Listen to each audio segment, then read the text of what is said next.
Yo, what's going on guys, it's Rest, and in today's video I want to go over my Terror Turret Amara build. If you couldn't tell already, this build is going to be based all around the new Terror Anoints that came with the Bloody Harvest event. These Anoints are super strong and can completely change the way a character is played. So with this build, you're going to be playing Amara, but you're going to be trying to treat her like Moze. You're going to have infinite ammo and be able to spam shots like crazy. You're going to be building up consecutive hits Anoints really fast with some of Amara's skills and the ability to never stop shooting. So if that interests you, as always, my builds are located in my Discord channel if you would like to download them. The link for the Discord will be in the description. If you're down to build and enjoyed the video or find it helpful in any way, consider subscribing and dropping a like. It's free and that's what allows me to keep making videos like this for you guys. But with all that being said, I hope you enjoy the build. Since this is a turret build, the main weapon we're going to be running is the Monarch, and we have 3 different elements on all of them. Every single one also has a consecutive hit anoint, and that's going to help out a lot with ramping your damage up. Now if you don't know, the Monarch actually has a bipod mode, which is going to let you get double the damage, but it makes you very slow. So the point of this build is to get very close to your enemy, pull your bipod out, melt that enemy, and then go to the next enemy. And you can do that in 2 ways. The first way is just opening your bipod and shutting it, because we're actually going to have fast hands, which is going to let you switch your modes really fast. The second way is we're going to be running an EMP5 right here, so you can actually just swap to the EMP5. The EMP5 lets you move faster, and also it's not going to give you the bipod debuff. So if you need to get close to a target, you can instantly just swap to the EMP5, run to them, swap back to the bipod, melt them, swap back, and just keep going back and forth to enemies. You want to be as close as possible to every single enemy you fight with this build, because that is how you're going to get the most damage. Now a thing that's going to help out with that is our class mod, and we're going to be using the Breaker. Now if you don't know what the Breaker does, this is going to give you a lot of damage reduction the closer you are to an enemy. This is also giving you 3 points of personal space, which is going to help out with our skills, because we're also going to put an additional 3 with this class mod. But this is giving you 32% more weapon damage, 63% more flat off weapon accuracy, and 6 grenade capacity. Weapon damage is really good. The flat off weapon accuracy is actually really good, because if you don't know, the Terror is going to reduce your accuracy, but it's going to give you benefits which we're about to get into in a second. But this is going to help that flat off weapon accuracy stay up, and you can just melt people, and you're going to be super close anyway, so the accuracy isn't that big of a deal. But the grenade capacity is really good, because we're going to be running a recurring hex, so we can have more grenades to throw around, which is going to help proc our Pearl of Ineffable Knowledge. If you don't know, this is essentially just like our Anoint, but we're getting a bonus 90% damage. And with this and these Anoints, every single bit of damage stacks this. It's grenade damage, elemental damage, like dot damage, just anything. Just the gun itself obviously stacks the damage. If you have an element spread to other people, which is also going to help out with some of our skills, it's going to stack the damage up. So you can get a ton of damage stacked up really quickly with both of these, and you can start to melt enemies. The recurrent hex, like I said, is going to help with that, because if you don't know, this is going to split into a bunch of little grenades that are going to go out and just start hitting everybody. And since it's radiation, it's also going to spread radiation to other enemies too, and we can easily keep our consecutive hit stuff procced. Now for the Terror Anoints, the main part of this build, as you might have already saw, we have While Terrified. You gain ammo regeneration. The more terror you have, the higher the bonus. Now we also have the Rough Rider right here, where on Axis Scaling, you apply terror to yourself for 3 seconds for the next 18 seconds. So now every time you use your action skill, you're going to get terror on you like crazy, and that terror is going to let you have infinite ammo with this Anoint right here. So you can spam away with the Monarchs and bipod mode, never have to reload, and absolutely destroy everything. Now you might be wondering why I'm running the Rough Rider, and that is because this is going to give you more health and damage reduction. The damage reduction is going to pair real nice with our Breaker class mod right here, and this is going to be your survivability of the build. This is a very tanky build. You're going to be able to just get in right at an enemy, shoot an enemy, and never die. And that's all thanks to your damage reduction you're getting from these 2, your sustainment skill, and help and hand skill. But we'll get into those in a second. Now, as you see over here, I have a Face Puncher and another Rough Rider, and this is because for bossing. The Face Puncher right here, melee attacks have a 25% chance to apply terror to yourself. So if you want to swap this to when you go bossing, you can easily apply terror. And since you're going to use this instead of the Rough Rider, I have another Rough Rider here. So when you gain increased critical hit damage, the more terror you have.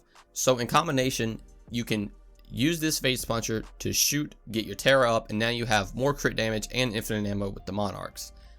For general play, I just like to run the action skill one, because you're going to be fake grasping a lot with this build, and you can always have infinite ammo like that.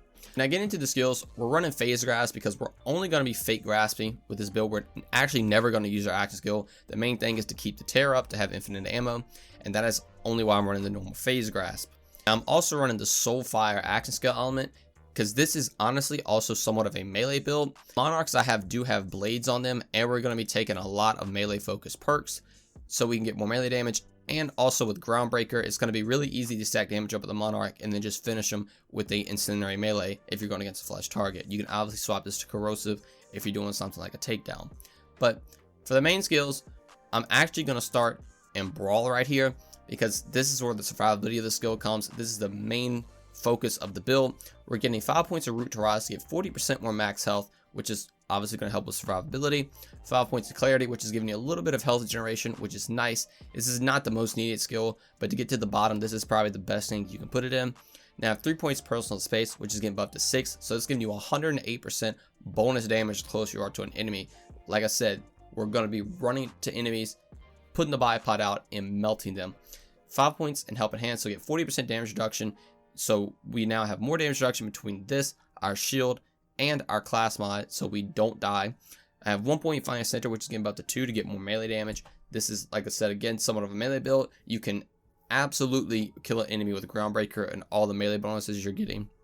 3 points of Mindfulness, so we get more movement speed. The shield regeneration delay is worthless because we don't have a shield with capacity, but the movement speed is nice, especially if you have to stay in bipod mode. You can actually start to move a little bit quicker, and Mindfulness is a pretty good overall just survivability skill. 5 points of One with Nature, so we get more max health and more elemental damage reduction. We're running Incendiary element, so we're going to have 40% damage reduction from Incendiary. So since we only have flesh, we're not going to be taking a lot from that Incendiary damage, which is really, really nice. Now I have 1 point in Guardian Angel, so if we do manage to die, which never happens, we're actually going to get instantly rezzed, and we don't have to worry about Fight for Your Life. Fight for Your Life is not that big of a deal, but this is a nice skill for just 1 point. Now I have 1 point in Blitz right here, so we get another 100% more melee damage, and you can just dash to an enemy and melee them if you want to, but the main thing we're getting is the 100% melee damage. Now in Fist of Elements, I have 5 points in Anima, so we get more status effect damage, duration, and action skill status effect damage. This is kind of whatever. I didn't want to put any points in Infusion because since we have the main 3 elements for all our Monarchs anyway, we're just going to swap back and forth, but 5 points in Anima will help out a little bit. 3 points in Steady Hands to get more handling and accuracy. Obviously, this is really good because this just negates the Terror debuff, which is really nice. 5 points in Tip Hit, so we get 30% more elemental damage, 20% more shock damage. Really, really good for Amara. 1 point in Illuminated Fist, so we can actually convert our melee to Incendiary. So now our melee is going to be doing Incendiary damage, and we're getting 75% more damage, which is nice to take out those flesh units. Like I said, you can swap to Corrosive if you need to take out a Corrosive one.